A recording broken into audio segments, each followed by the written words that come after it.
Welcome back. I've got Tim Dwyer on the line. Tim, how are you? Yeah, excellent, Michael. Couldn't be better. I am so happy to have you on the show today. So, why don't you share a little bit about you and then we'll jump into the conversation? Yeah, great. So what would you like to know? My history? Yeah, your history, the work you're doing, Yeah. now, what you Sure. did when you were six. You don't have to go that back, but whatever makes Well, sense for you. it's actually interesting you should say that because the what we create is the combination of our history. And for the last 30 plus years, I've been working on working out how businesses grow, which might be a simple topic, but it's taken me 30 years to work it out. It actually does go back to when I was 12 years old when I started my first entrepreneurial activity, which was it was in the 70s, and we had a petrol strike in Australia. And so I decided, and a mate decided, to sell coffee to people that were waiting in the petrol queues, which was a very successful venture until it wasn't, because the petrol strike finished, and then all of a sudden my business dried up. So ever since then, I've been fascinated with business, and I've been fascinated with navigational tools. So my father gave me a book when I was 16 called Longitude, and it fascinated me because it was what actually created the Industrial Revolution, was a navigational tool that allowed people to transport and go across the ocean safely, which then created the mass expansion of the world, people traveling all over and immigrating to other countries and whatnot with confidence because they could get across the ocean, not knowing that they weren't going to hit an iceberg and a few other things like that. So when I started coaching and consulting to businesses in the 2000s, I realized quickly that there was no navigational system. So everyone was out in the open ocean, and they were all getting shipwrecked, and like the stats on business success is still very, very low. And then when Google and other GPS mapping systems came out in the late 2000s, I set the intention to create the equivalent of Google Maps for business. And that took me 15 plus years to actually work out exactly how it all worked. And the reason why it took me so long is because there's three layers to it, which is there is the logical layer, which is the thinking and the strategy and whatnot. But then there's this layer called the heart space and the spiritual space, which is a lot of people, a lot of successful people can't tell you how they got to their success. They said, I just followed my nose. And what they were following was their intuition. And so therefore, in order to complete the map, I also had to map intuition. So I had to map the intuition, I had to map the heart space and the emotional journey that people go on. And then the logic then supports the heart, and it supports the intuition. And that's what actually creates the success. Amazing that you kind of discovered that. And, 15 years is a long time to dedicate to something, but as you did your research, you realized, wait a minute, there's more to this than just, okay, how do we get to this point? It's like, okay, we got the mission and vision and values. Okay, check that box. Okay, great. Okay, we got the people. Okay, we're engaging them. Okay, that's good. But then there's so many nuances in just because we have this human element, and we're multi-layered as well, some more than Yeah. others, but Yeah. but Yeah. there's just it creates. And a lot of people ask me, because in my career I've been fortunate to do a lot of different things, and when I talk with somebody, I say, well, how'd you learn how to do that? And it's just basically one of those tools that I picked up along the way, and I'm like, I have to think about it and I go, I think I learned that one in Chicago, in 2002. I didn't write it down in a notebook. I'm just reflecting on it, going, I think that's when I first started doing that.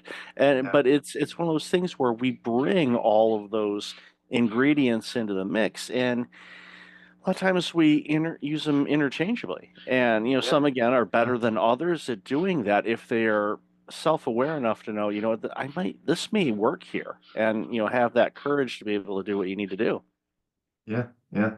So if we listen to our internal compass, it takes us to where we need to go. So when we're on pathway, or the right pathway, we'll be in calm and flow, and things show up for us when they need to show up. And when we're ready to push through any anxiety or any fear to get to the other side, that's what creates success. So I've been able to map it against there's two reflection triangles that show whether a business is actually on track or not.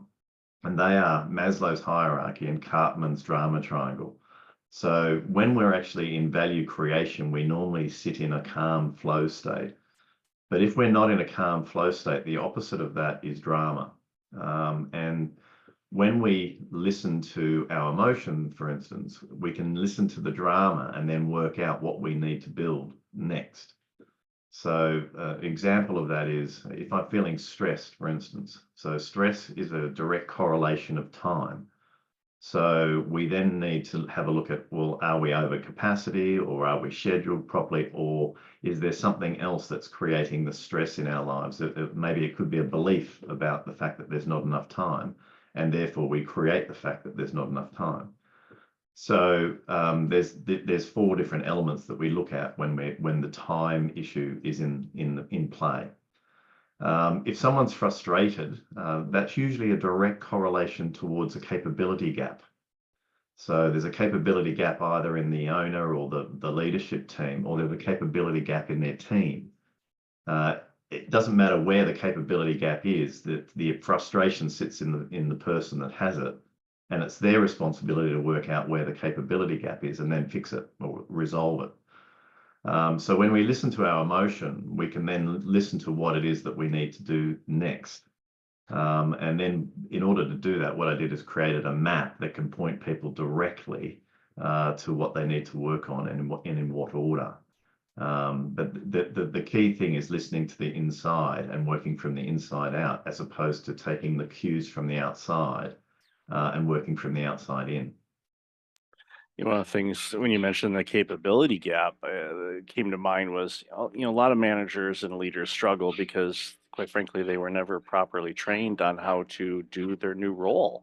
They were Correct. great at whatever they did, but then they were Yeah. promoted, but they were never properly trained. So that capability gap is there. And we see it a lot in what we call bad management or bullying or a lot of different things. In many cases, it's a self-confidence issue on those individuals because they know deep down they don't know how to do anything, but they want to save face. And sometimes the ego comes into play. It could be a variety of That's different it. things. And they're That's it. fearful that they might be found out, that they're not Yeah. they don't know what they're doing. Well, here's a spoiler alert for everybody listening. None of us know what we're doing. Okay, we really don't. No. I'm 56. I'll be 106. I still won't know what I'm doing. Okay, but that's the beauty of it. It's like you learn It along is. the way.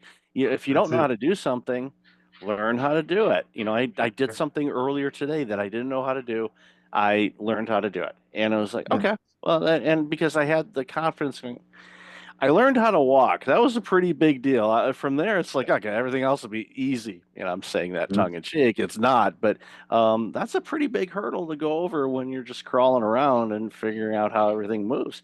But Yeah. again, leadership, we see it time and time again where leaders and managers don't feel confident. And my guidance to those individuals is like, well, if you don't know how to do something, learn how to do it.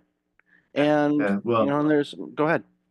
yeah. Well, there's a key thing around that, and this you're touching on the actual key to success.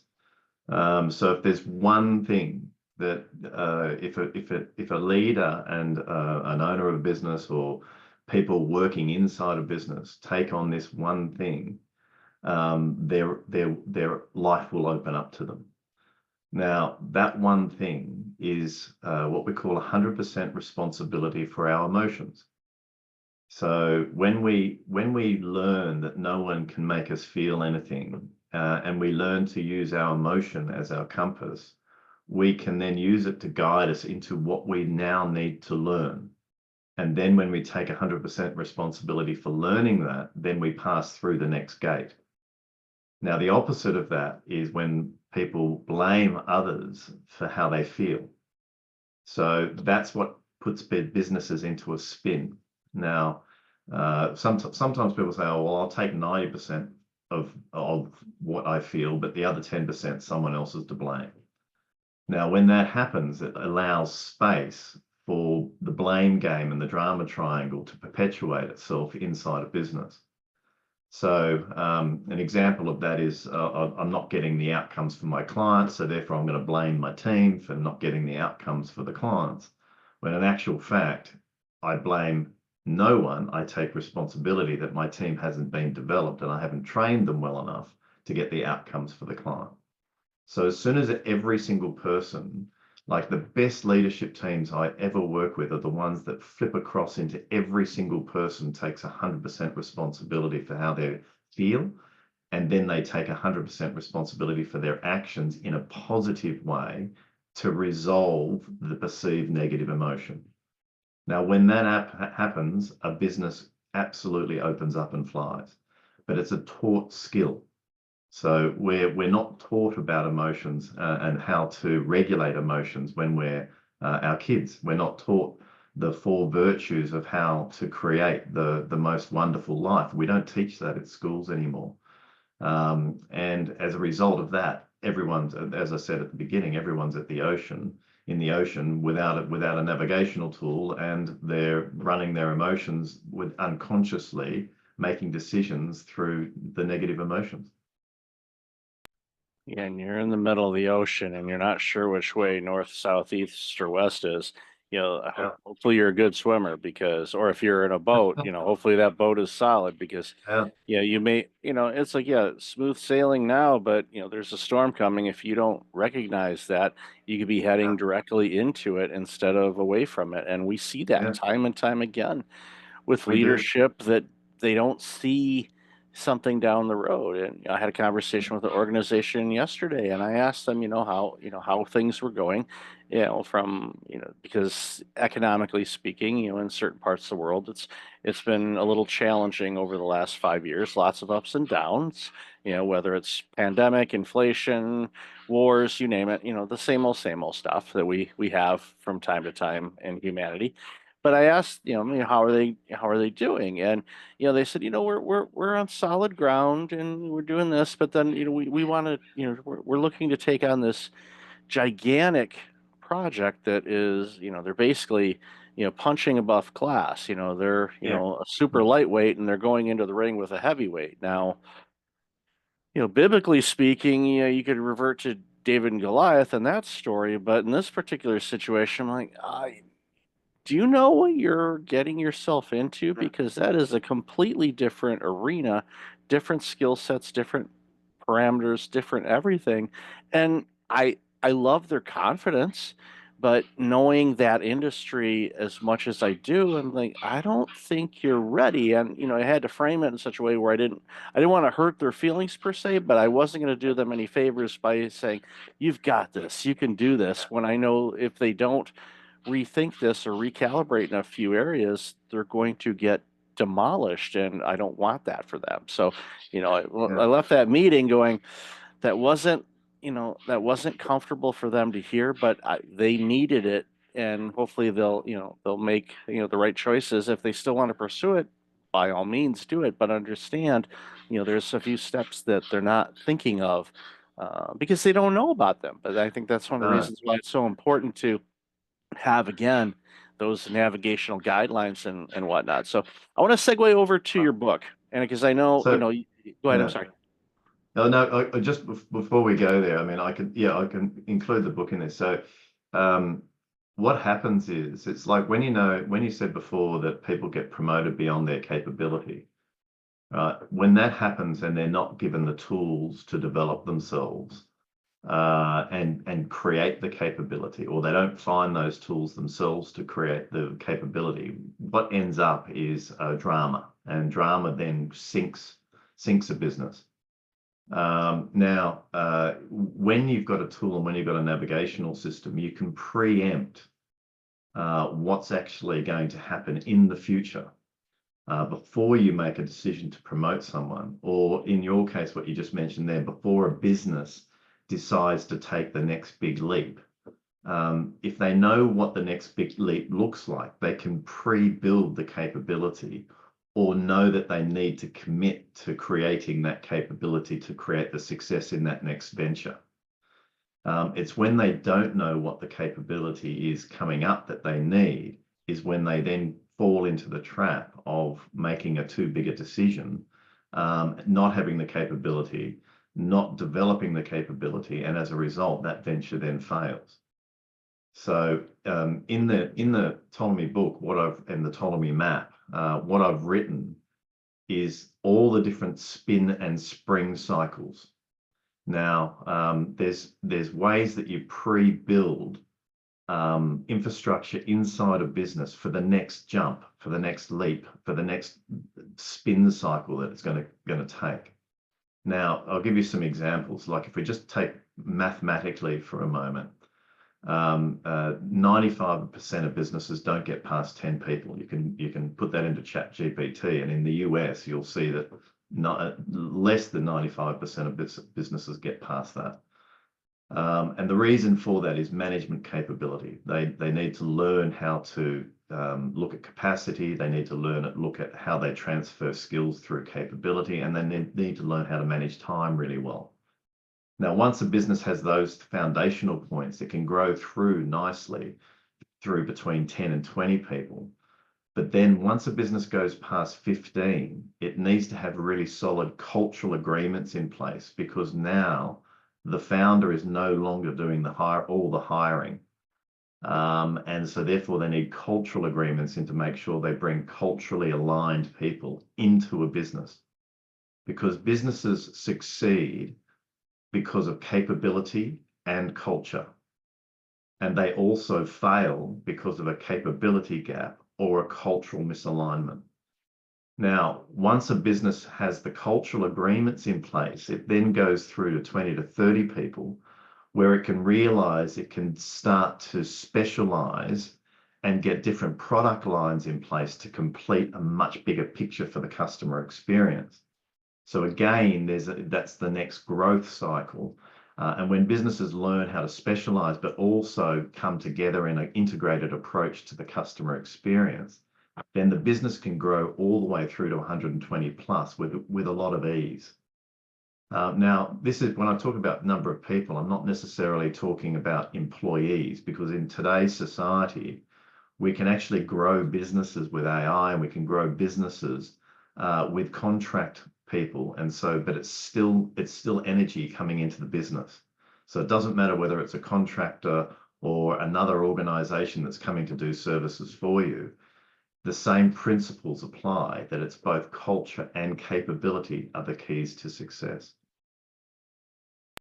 I think that's the thing. We hear about it all the time, workplace culture, and we see the polls and the studies from Gallup and all the other research legs that, indicate, the engagement has dropped so much. And I think a lot of it has to do with just a combination of people don't necessarily understand what the purpose of the company is, or it's Yeah, not really in alignment, and the individual employee may not really know what their purpose is, because they're so that's it. focused on all these external things that are going on that they forget to, maybe take a look inside from time to time to figure out who they are.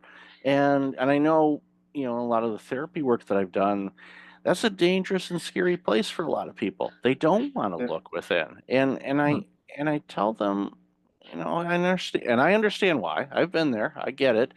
But, Yeah. one of the things that I tell people, and this is something that I share that I've gone through with, the challenges of life and all of that, is when I'm looking back at a situation, whether it's, a health scare or issues in workplace or relationships or whatnot, is I look at it with the viewpoint of a curious little child just trying to learn how things work. I'm like, oh, why was that important to you?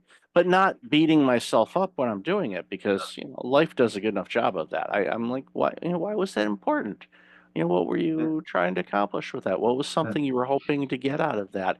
And adding a little bit more curiosity to things helps, and that goes at every level. It doesn't matter if it's the frontline employees all the way up to the C-suite and everyone in between.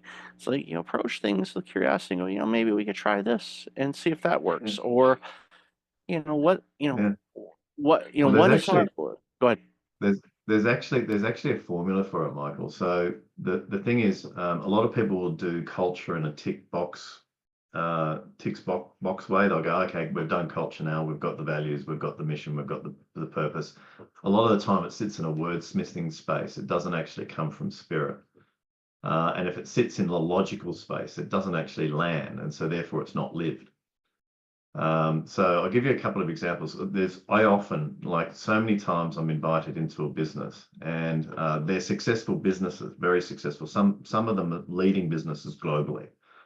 And I get invited in, and they say, Tim, we need some help with leadership. And I say, okay, great. And I'll come in and I'll ask a few questions, and then from 5 questions, I can work out what the energy level is inside a business and what the level of cultural engagement is.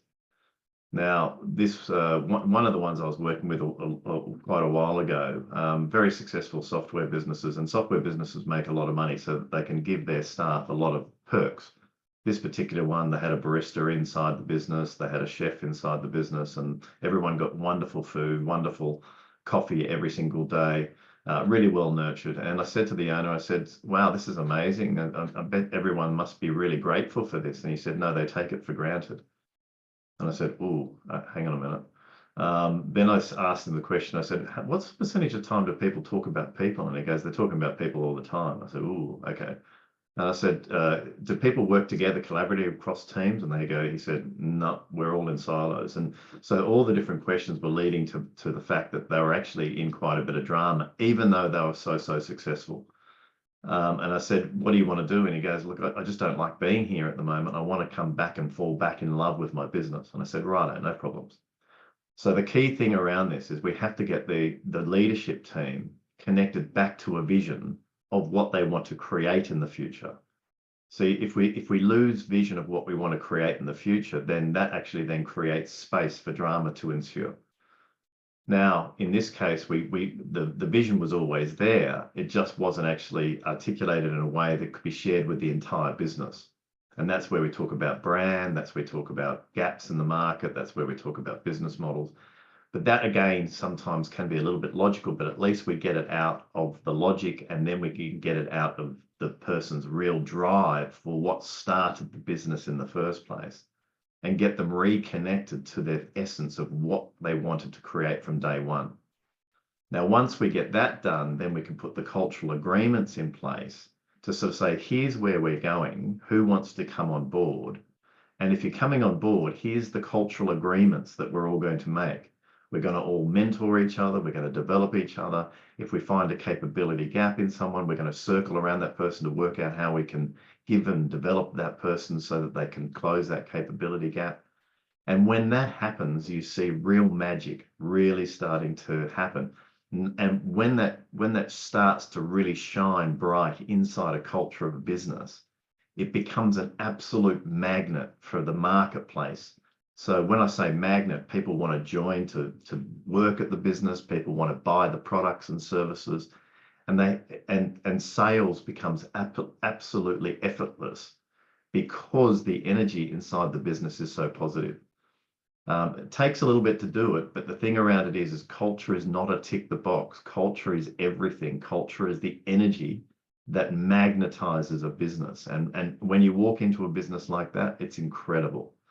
So 6 months later, I walked into this client, and we did another retreat. But as soon as I walked in to and they've implemented everything that we'd worked on. As soon as I walked in, it was like listening to a dance party. Everyone was just chitty-chatting. Everyone was enjoying the food. The chef was being fully acknowledged for his beautiful creations that he would make. The barista was laughing with everyone. It was a completely different energy because everyone now flipped into gratitude. They were now in a completely safe space where they could share how they were actually going because they knew that they weren't going to get trampled. They were going to get supported. And then people started working across departments, and the whole business just went completely gangbusters again.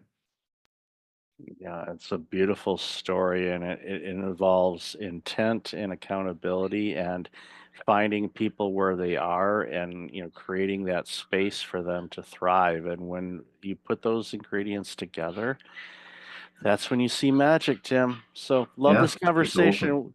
I know it's amazing. Where can people find out more about you and all this amazing work you're doing? So if they go to Ptolemy, TOLEMY.com, that's our website. And there's a tab there called book. And there's a tab being created called resources. So if, the book comes out in August 2025. But if the people want to pre-register for the book, and if they want a signed copy, just let us know. And that book will be, it's a fairly big book, but I've written in such a way that there's lots and lots of case studies and stories in it, so that doesn't matter the size of the business, doesn't matter if you're starting out, doesn't matter if you've got 100 people, doesn't matter if you've got 1,000 people. The book's written in a way that it's relevant to all scale and sizes of business. So if people want to pre-register, and I'll make sure they get a copy. Awesome. I'll definitely have that in show notes, and congratulations again on the book. I know it took you a while to get it out there, but that's a Yeah, reason. it did. It's, Yeah. every ounce and every page of that book is going to serve so many people. So, Tim, thanks again for being on the show. Really appreciate it. Thanks, Michael. Wonderful. Thank you.